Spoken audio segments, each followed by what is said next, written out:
हरियाणा विधानसभा सत्र का पहला दिन गवर्नर बोले सीईटी पास को नौकरी नहीं मिली तो 2 साल तक 9,000 रुपए महीना देगी सरकार। नमस्कार, आप देख रहे हैं द लोकल न्यूज। मैं हूं आपके साथ अनीश शर्मा और आज मैं आपको बताने जा रही हूं कि हरियाणा विधानसभा के सत्र के पहले दिन की कार्यवाही शुरू हो गई है। इसमें सबसे पहले गवर्नर बंडारू दत्तात्रेय का अभिभाषण हुआ। इस दौरान गवर्नर ने ऐलान किया कि सीईटी पास अभ्यर्थियों को यदि नौकरी नहीं मिली तो 2 साल तक 9,000 रुपए प्रति महीना मानदेय उसे सरकार देगी। इसके अलावा गवर्नर ने कहा कि प्रदेश के विधानसभा चुनाव के परिणाम से ये साफ हो गया है कि लोगों को भाजपा सरकार की नीतियां पसंद आई हैं। क्या है पूरी खबर, वो भी मैं अपने दर्शकों को बताऊंगी। इससे पहले मेरी आपसे अपील है, इस वीडियो को ज्यादा से ज्यादा लाइक और शेयर करते रहें और खबर के अंत तक जुड़े रहें। आपको बता दें, विधानसभा का सत्र 3 दिन तक चलेगा। 13 नवंबर को शुरुआत के बाद 14 और 18 नवंबर को सदन की कार्यवाही होगी। इसमें सीएम नायब सैनी 1,28,000 कच्चे कर्मचारियों की 58 साल तक नौकरी सुनिश्चित करने के लिए जॉब सिक्योरिटी का विधेयक पेश करेंगे। इसके अलावा सीएम 2 बड़ी घोषणाएं भी कर सकते हैं। तो वहीं विधानसभा में विपक्ष बिना नेता प्रतिपक्ष के हिस्सा ले रहे हैं। भाजपा के बाद प्रदेश में कांग्रेस दूसरी सबसे बड़ी पार्टी है, लेकिन पार्टी में मची खींचातान की वजह से 1 महीने से ज्यादा वक्त बीतने पर भी नेता विपक्ष नहीं चुना जा सका। साथ ही हरियाणा के गवर्नर ने सभी सदस्यों को सुझाव दिया कि वे महात्मा गांधी के बताए रास्तों पर चले। उन्होंने विश्वास जताया कि हम सब मिलकर विकसित हरियाणा के संकल्प को आगे बढ़ाएं। इसी के साथ गवर्नर का अभिभाषण समाप्त हो गया। हरियाणा के गवर्नर बंडारू दत्तात्रेय ने कहा कि पानी की कमी विश्वव्यापी समस्या है। सरकार पानी की बर्बादी को रोकने के लिए प्रतिबद्ध है। पानी की बर्बादी रोकने के लिए एक बुनियादी ढांचे में बदलाव किया है। सतलुज यमुना लिंक नहर को पूरा करवाने के लिए सरकार प्रतिबद्ध है। सरकार ने आंगनवाड़ी वर्कर्स के मानदेय में बढ़ावा किया है। इसी के साथ साथ गवर्नर ने कहा कि हमारी सरकार ने प्रदेश के 1 लाख गरीब परिवारों को बिजली के बिलों से मुक्ति दिलाने का काम किया है। सरकार की ओर से प्रधानमंत्री हर घर सूर्य बिजली योजना का लाभ दिया जा रहा है। हरियाणा में परिवारवाद और क्षेत्रवाद से बाहर निकलकर जनता सरकार के साथ खड़ी है। गवर्नर ने यह भी कहा कि हरियाणा खेल में अपना नाम देश के साथ पूरे विश्व में रोशन कर रहा है। सरकार की नीतियों की वजह से ही हर बार होने वाले राष्ट्रीय और अंतर्राष्ट्रीय स्तर पर खिलाड़ी नए आयाम स्थापित कर रहे हैं। अब सरकार इसे शहरों से गांव तक लेकर जाएगी। हर गांव में खेल नर्सरी और खेल के विकास के लिए 25 लाख रुपए सरकार के द्वारा दिए जाएंगे। गवर्नर ने अभिभाषण में यह भी कहा कि सरकार अब नए 2 लाख युवाओं को नौकरी देने जा रही है। इस पर सरकार काम कर रही है। विदेश में रोजगार पाने के इच्छुक युवाओं को सही मार्गदर्शन देने का काम सरकार आने वाले समय में करेगी।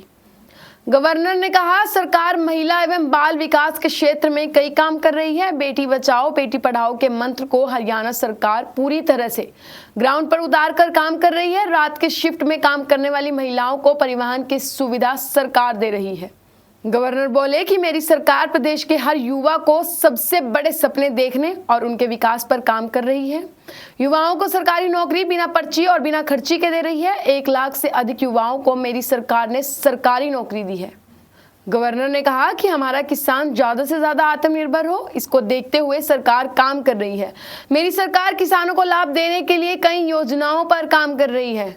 विधानसभा में अभिभाषण के दौरान गवर्नर ने यह भी कहा कि सरकार ने यह तय किया है कि खजाने से निकला हर पैसा लोगों के काम आए। गवर्नर ने कहा कि चुनाव से पहले जारी किए गए संकल्प पत्र को आधार बनाकर हमारी सरकार काम करेगी। हरियाणा का कृषि प्रमुख क्षेत्र है। हरियाणा देश का पहला ऐसा राज्य बन गया है कि जहां एमएसपी पर 24 फसलों की खरीद की जाती है। इस बार मानसून देरी के कारण फसल की लागत में बढ़ोतरी हुई। इस बार मेरी सरकार ने हर किसान को इस घाटे से उभरने के लिए प्रति एकड़ 2,000 रुपए देने का काम किया है। गवर्नर बंडारू दत्तात्रेय ने यह भी बताया कि हरियाणा सरकार की परिकल्पना है कि प्रदेश विकास की ओर बढ़ता रहे। ये सरकार की परिकल्पना है कि यहाँ के किसानों को अपनी फसल का पूरा दाम मिले, व्यापारी का काम फले फूले, जरूरतमंदों को सभी विकास योजनाओं का लाभ मिले। केंद्र सरकार के मूल मंत्र सबका साथ सबका विकास की धारणा पर चलते हुए प्रदेश की सरकार ने काम किया है। इसी मूल मंत्र पर चलते हुए आगे भी काम करेगी सरकार। इसी के साथ साथ उन्होंने कहा कि जनादेश ने यह स्पष्ट कर दिया है कि सरकार की नीतियां जनता को पसंद आई है, इसलिए यह पहली बार हुआ है कि तीसरी बार बीजेपी की सरकार हरियाणा में बनी है। राज्य का विकास, देश का विकास, इसी धारणा के साथ सरकार आगे बढ़ेगी और काम करेगी। साथ ही गवर्नर ने यह भी बताया कि जॉब सिक्योरिटी का अभी जो अध्यादेश जारी हो रखा है उसमें 50,000 रुपए तक की सैलरी पाने वाले कर्मचारी ही शामिल हैं। उन्हें 15 अगस्त 2024 को 5 साल हो गए हैं, इसलिए संभावना है कि जॉब सिक्योरिटी विधेयक से 50,000 रुपए की सीमा हटा दी जाए या सीमा बढ़ा दी जाए। यह भी संभावना है कि जो पद अभी जॉब सिक्योरिटी विधेयक से बाहर है, उन्हें जिनका वेतन 50,000 रुपए से कम है, उन्हें भी मुख्यमंत्री नायब सिंह सैनी शामिल करने की घोषणा विधानसभा में कर दे। मुख्यमंत्री नायब सिंह सैनी ने चुनाव से पहले और चुनाव के समय कहा था कि 1,20,000 अस्थायी कर्मचारियों की जॉब 15 अगस्त 2024 से सुरक्षित हो चुकी है, उन्हें कोई चिंता करने की आवश्यकता नहीं है। आपको बता दें, सत्र 13, 14 और 18 नवंबर को 3 दिन चलेगा। 15 को गुरु नानक देव जयंती के उपलक्ष्य में अवकाश है, वहीं 16 और 17 नवंबर को शनिवार और रविवार है। सत्र के दौरान इस बार प्रश्नकाल और शून्यकाल नहीं होगा। 15वीं विधानसभा का पहला सत्र 25 अक्टूबर को हुआ था, जिसमें विधायकों को शपथ दिलाई गई थी। उस दौरान विधानसभा सत्र की कार्यवाही अनिश्चितकाल के लिए स्थगित कर दी गई थी।